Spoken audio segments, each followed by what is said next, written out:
newly minted Liberal leader Mark Carney has been sworn in as Canada's 24th Prime Minister, alongside a new cabinet at Rideau Hall, closing the book on almost a decade of Justin Trudeau.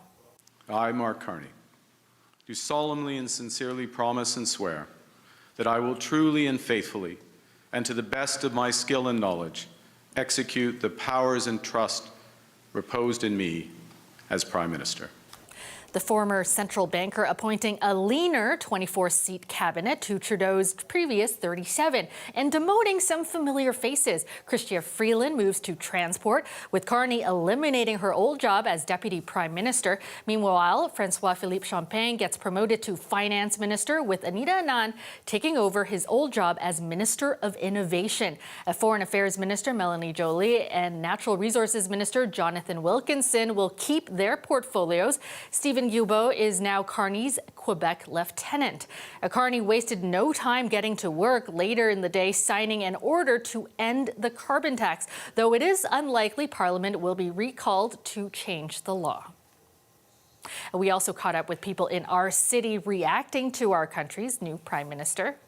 My impressions are that he's highly qualified for the job.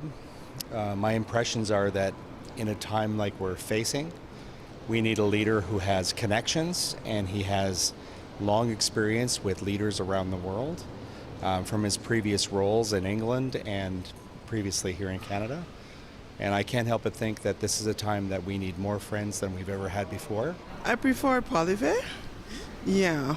Mark Carney, I guess I heard that he supports Trudeau, and he was advising Trudeau all along. And I think Trudeau has this country in a vegetative state with no pipelines and things like that. So, yeah, I'm definitely going to vote Conservative. I'm still waiting to see what he's going to bring to the table. I know he has a lot of history in finance, but I don't know about his other policies enough. So we'll see what happens. I know with all the tariffs, having a good finance background is very important. The tariff war started by Donald Trump has many Canadian businesses looking for new trading partners and allies. That's according to groups representing businesses and workers across our province. Queen's Park reporter Sean Jeffords has more. On any given day right now, it's hard to keep up with the twists and turns in the trade war launched by U.S. President Donald Trump. As Ontario Premier Doug Ford tried to smooth things over in Washington this week, we feel that the temperature is being lowered. Trump stuck to his guns. Now there'll be a little disruption, but it won't be very long. A claim Ontario business leaders dispute as they stockpile products, lay off some staff, and look for new trade partners. This is the dumbest trade war in history, and it's getting dumber every day. The head of Ontario's Chamber of Commerce says, with Trump's behavior in mind, some businesses are looking for more dependable alternatives. And you're already seeing Canadian businesses look for new partners in Europe, in Asia, and Latin America, where we have trade agreements and we have countries that actually value the alliances with us. Ontario company Chapman's Ice Cream says the instability and rising prices forced it to leave longtime American suppliers. It's unfortunate. Some of these companies we've been doing business with for over 30 years, and if anything, we're incredibly loyal to these suppliers. The head of Canada's Trade Association for Exporters and Manufacturers says homegrown solutions are needed.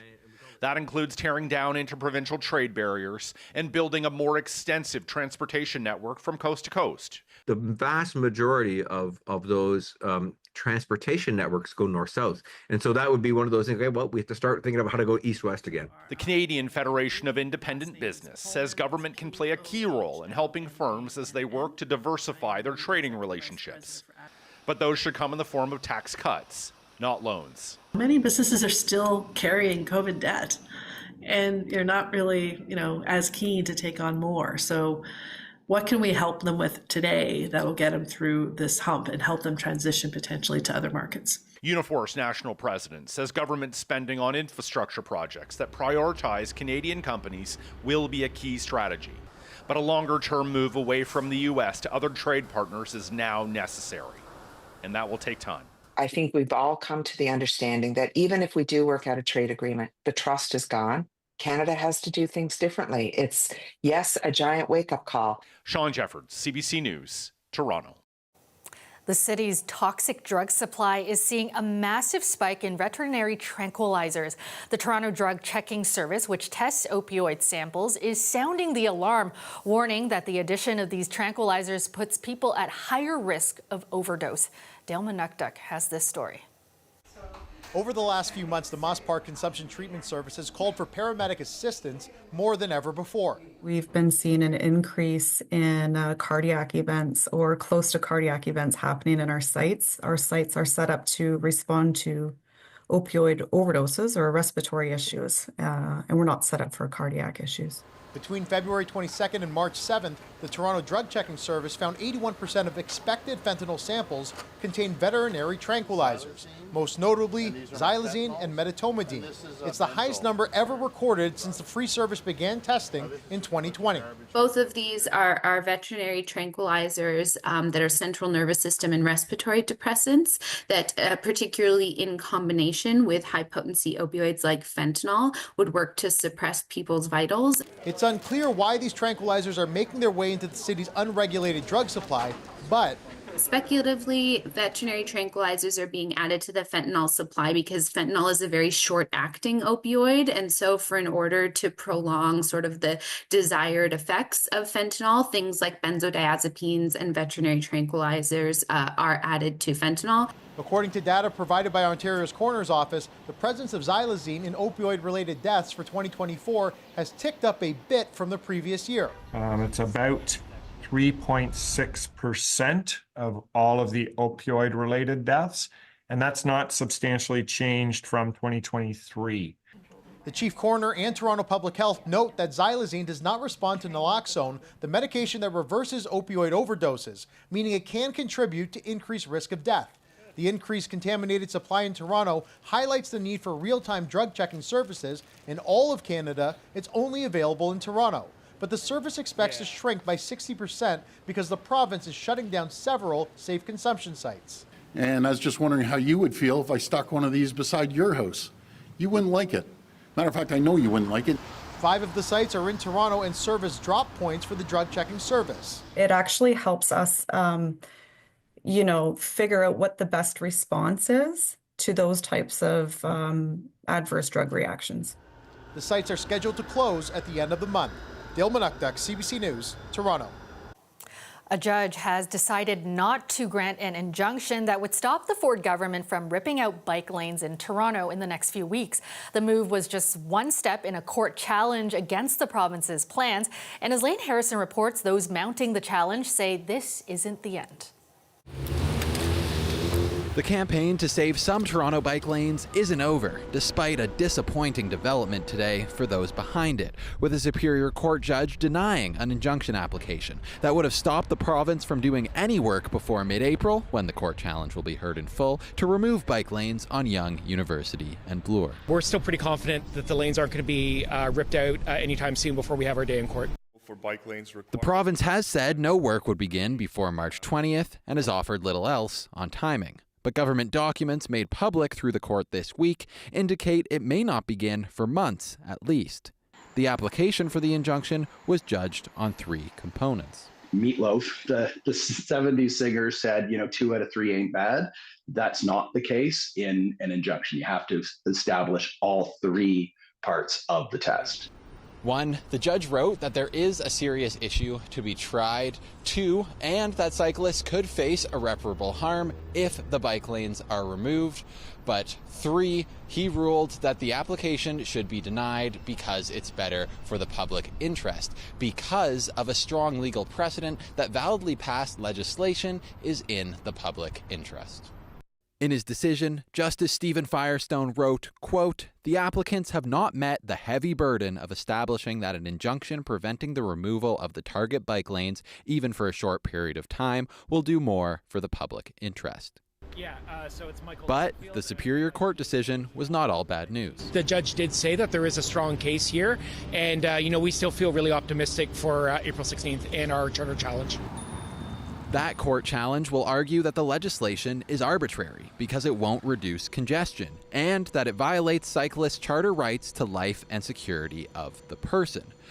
Firestone writes that the province argued an increased risk is totally speculative, but he says Cycle Toronto's evidence has established that there is a likelihood that cyclists will be exposed to greater risk, saying specifically, quote, "This is more than speculative." Some of that evidence is echoed in those government documents, which state the removals may increase injuries by more than 50%. The province's lawyer says he will present evidence to argue Ontario's side in April. Lane Harrison, CBC News, Toronto. Mayor Olivia Chow says TTC workers are ready to start running the Eglinton Crosstown LRT this summer or fall as soon as it's ready to operate. This is 5 years behind schedule. Just open it. At least there's now a target date, September. Maybe they could work faster. Maybe they could do it in June. That would be even better. But hey, at least hopefully I'm still alive seeing it open. The mayor was responding to a Toronto Star report that cites sources close to the project, claiming the trains could be ready by September. As CBC News reached out to Metrolinx and the Ministry of Transportation, but both are neither confirming nor denying the report. The Eglinton Crosstown, originally set to open in 2020, has faced years of delays due to technical issues and cost overruns. Last year, Toronto City Council called for a public inquiry into the project as businesses in the area suffer and road congestion worsens. Construction began in 2011. Ontario's housing crisis has persisted for years. It gets brought up a lot during election time, but the rest of the time, outside of various housing announcements, it doesn't get a ton of attention. But more recently, there has been quite some chatter about modular housing as a possible solution to our housing crisis. Ali Chiasson looks at some of the innovations coming our way. Modular, prefabricated, factory-built housing, whatever you want to call it, the important thing is it could help us reach our housing goals sooner. It's worked in Sweden. You can lower cost, you can exceed you can increase the efficiency, and by doing that, I think you can reach the goal of having more housing built. Sweden's Lindbach Group operates a massive factory using renewable building materials, aka wood. And they assemble these dwellings at a rate of 4 apartments a day. Can we do that here? Toronto-based Assembly Corporation says so. We expect that the factory will be able to produce just shy of 1,000 units per year. And that's on one shift. If we were to double up the shifts, we should be able to get to somewhere around 1,600 or 1,800 units a year. Lindbach sold an entire housing facility operation to Assembly Corp. Since they had increased projectivity at their Swedish hub, they no longer needed it. So Assembly is, well, assembling a housing factory here this year. CEO Jeff Cape says the timing is right. Federal building code, municipal permitting and approval processes are now incentivizing modular, and that's really creating the momentum. This is really cool, is that right now, I would say not only at every level of government, but also across political parties, which is important, there's a tremendous amount of buy-in.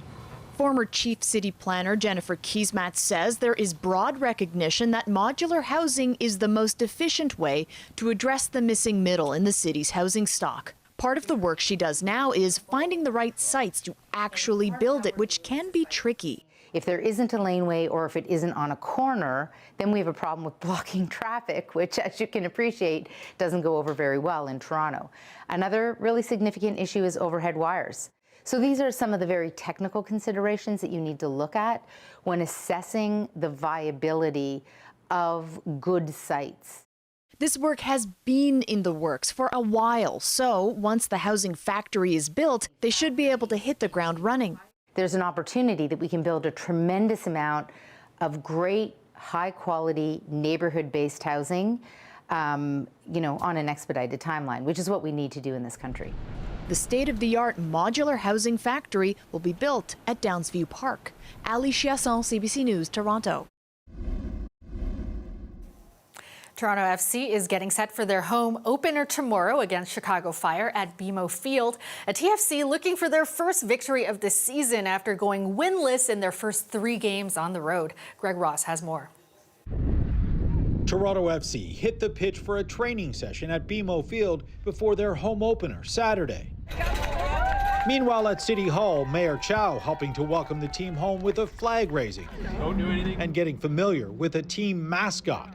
TFC is hoping for more of the same excitement from fans tomorrow. Having that energy at BMO, it gives us that extra little push in like the 75th, 80th, 85th minute where we maybe start to get tired, and it's just that little bit of energy that we know the fans are backing us with. I've come to realize that for whatever reason, when you're at home and your crowd's behind you, everyone's just a little bit better. Everyone's a little more energy. Yuya Kubo to seal the deal! And they could use an extra boost. Here's Merle, ready to cross. TFC has come home winless in 3 games. He just gone right through the middle. With 2 losses and a draw to start the season. As much as they might not want to admit it, it's a rebuilding season. It's, they're coming off a poor 2024 campaign. It's a new coach with a new sort of mentality and playing style, and they're still trying to find their feet. This is still a very young team trying to figure out a new system put in place by their new head coach. I'd say the plus is character. I think there are a lot of really good, hardworking players who try to do exactly what's asked of them.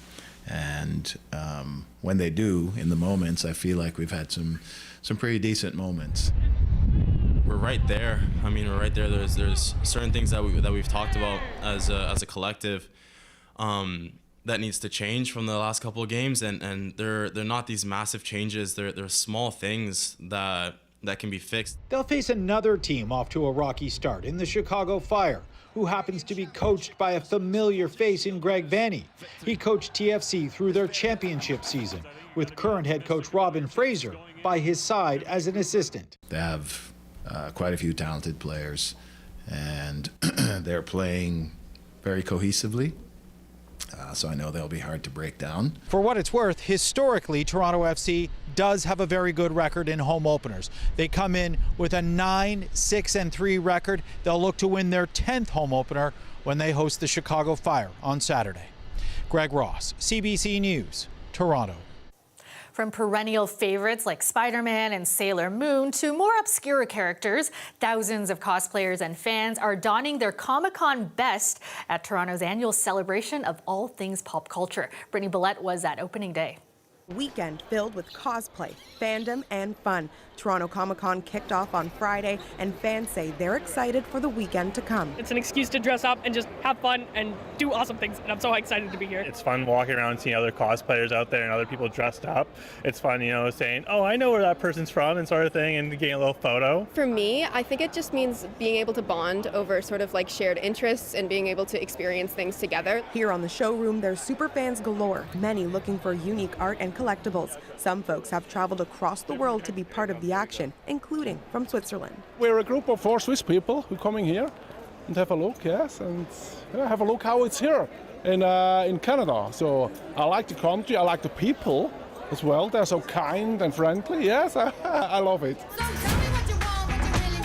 Of course, it wouldn't be a proper Comic-Con without celebrities, and this year is no different. Stars of the hit TV series The Boys, filmed in Toronto, will be doing fan meet and greets. But many say one of the best parts of the event is community. A lot of people think it's about shopping or celebrities, but ultimately it's about a safe space, a sense of belonging, and knowing you can come and just be yourself and celebrate with like-minded people. Fan expos and Comic-Cons take place throughout the year across North America, but visitors say each one has its own special charm. Some say Toronto is especially creative. In terms of like how people make cosplays and in terms of like how they're able to take very little and do so much with it. I saw somebody walk by just like a couple minutes ago who had a full stormtrooper outfit constructed entirely out of cardboard. I couldn't believe it because it looked like photo accurate, and I was like, how are you possibly able to make this out of like so little? Toronto Comic-Con says 35,000 plus fans are going to be streaming through the doors. The event runs all weekend.